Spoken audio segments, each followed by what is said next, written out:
तुष्टिकरण पॉलिटिक्स, ये शब्द हर चुनाव से पहले अपने आप जन्म ले लेता है। तुष्टिकरण यानी किसी को प्रसन्न करने, किसी को खुश करने की कोशिश, लेकिन किसको?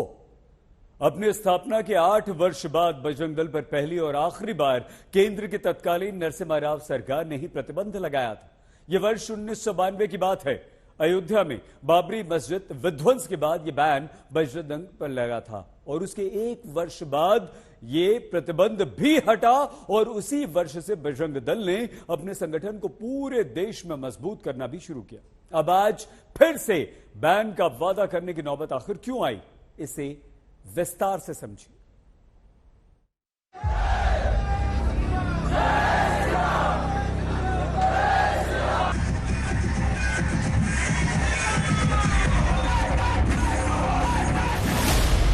अक्टूबर 1984 बजरंग दल की स्थापना की तारीख। विश्व हिंदू परिषद से जुड़ा वो संगठन जिसके निर्माण का मकसद बताया जाता है किसी का विरोध नहीं बल्कि हिंदुओं की असामाजिक तत्वों से रक्षा। जब 1984 में अयोध्या से रामजान की रथ यात्रा निकली थी, तब सरकार ने इस रथ यात्रा को सुरक्षा देने से मना कर दिया था और तब विश्व हिंदू परिषद ने सुरक्षा का जिम्मा वहां मौजूद युवाओं को सौंपा था। वीएचपी कहती है कि जिस तरीके से राम के काम के लिए विश्व हिंदू परिषद का निर्माण हुआ, उसी तरीके से बजरंग दल राम के काम के लिए हनुमान की तरह बनी है।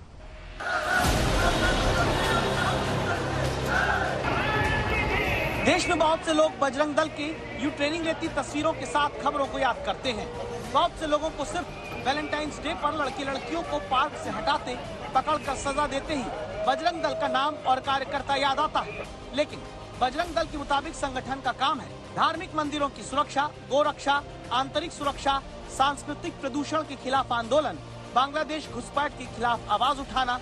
इनका नारा है जयकारा वीर बजरंगे, हर हर महादेव, और संदेश है सेवा सुरक्षा संस्कार।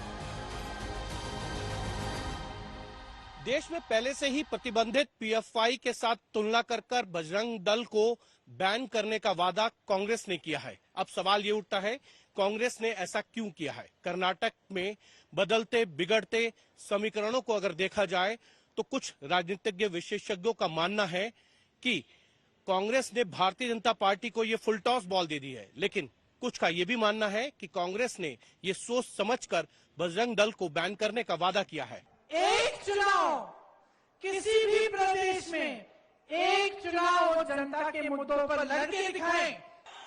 एक ऐसा चुनाव लड़ें जिसमें ना वो अतीत की बातें करें, ना वो जनता को लड़ाने की बातें करें, ना वो आतंकवाद की बातें करें, ना वो ऐसी बातें करें। प्रियंका गांधी जब खुद कहती हैं कि लड़ाने की बात ना कराने वाला मुद्दा उठाकर चुनाव बीजेपी को लड़ना चाहिए, फिर क्यों बजरंग दल को कांग्रेस बीच में ले आई? पहला सवाल उठता है, बीजेपी ने पहले समान नागरिक संहिता का वादा किया, क्या कांग्रेस उसके बाद काट खोजने के लिए बजरंग दल पर बैन का वादा लेकर आई है? कॉमन सिविल कोड लाना चाहिए, ये संविधान की स्पिरिट है, संविधान के आर्टिकल का एक हिस्सा है। कांग्रेस को संविधान भी पसंद नहीं है तो हम कुछ नहीं कर सकते। जो लोग भी ये नफरत का वातावरण फैलाते हैं, घृणा का वातावरण फैलाते हैं, उनको बैन किया जाएगा और जो व्यक्ति इस काम में लिप्त है, नफरत का वातावरण समाज में घृणा फैलाते हैं, समाज में दंगे करवाने का काम करता है, उनको जेल में भी डाला जाएगा। सवाल नंबर 2 उठता है, क्या ध्रुवीकरण में जेडीएस से आगे बढ़त बनाने के लिए बजरंग दल पर बैन का वादा कांग्रेस ने किया है? बजरंग दल को बैन करने का वादा करने के पीछे कारण है मुस्लिम आरक्षण। भारतीय जनता पार्टी ने 4% मुस्लिम आरक्षण को समाप्त किया।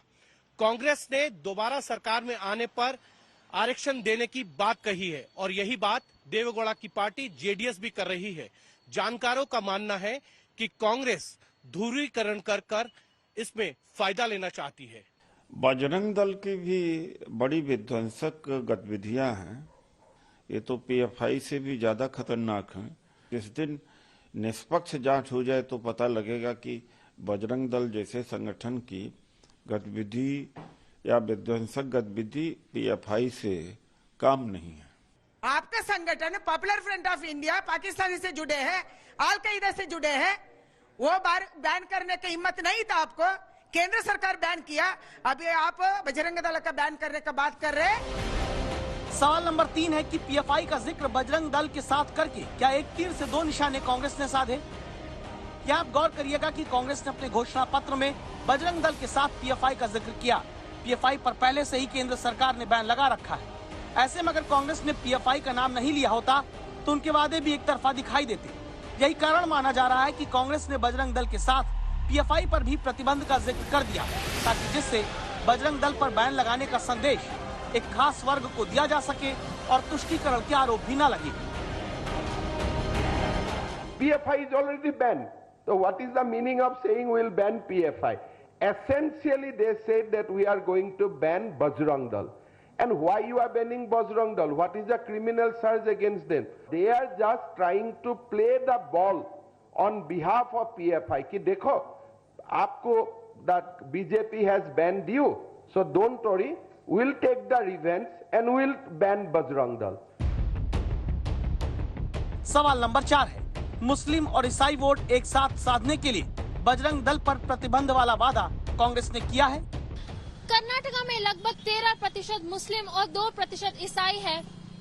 224 सीटों में से तकरीबन 40 सीट ऐसी है जहां पे मुस्लिम वोट का निर्णायक माना जाता है। यही वजह है कि इन वोटों के लिए बजरंग दल को आधार बनाकर तुष्टीकरण की राजनीति की जा रही है। लेकिन इस सवाल का जवाब अभी भी बाकी है कि क्या इससे बहुसंख्या में वोटों को खोने का खतरा नहीं हो पाएगा।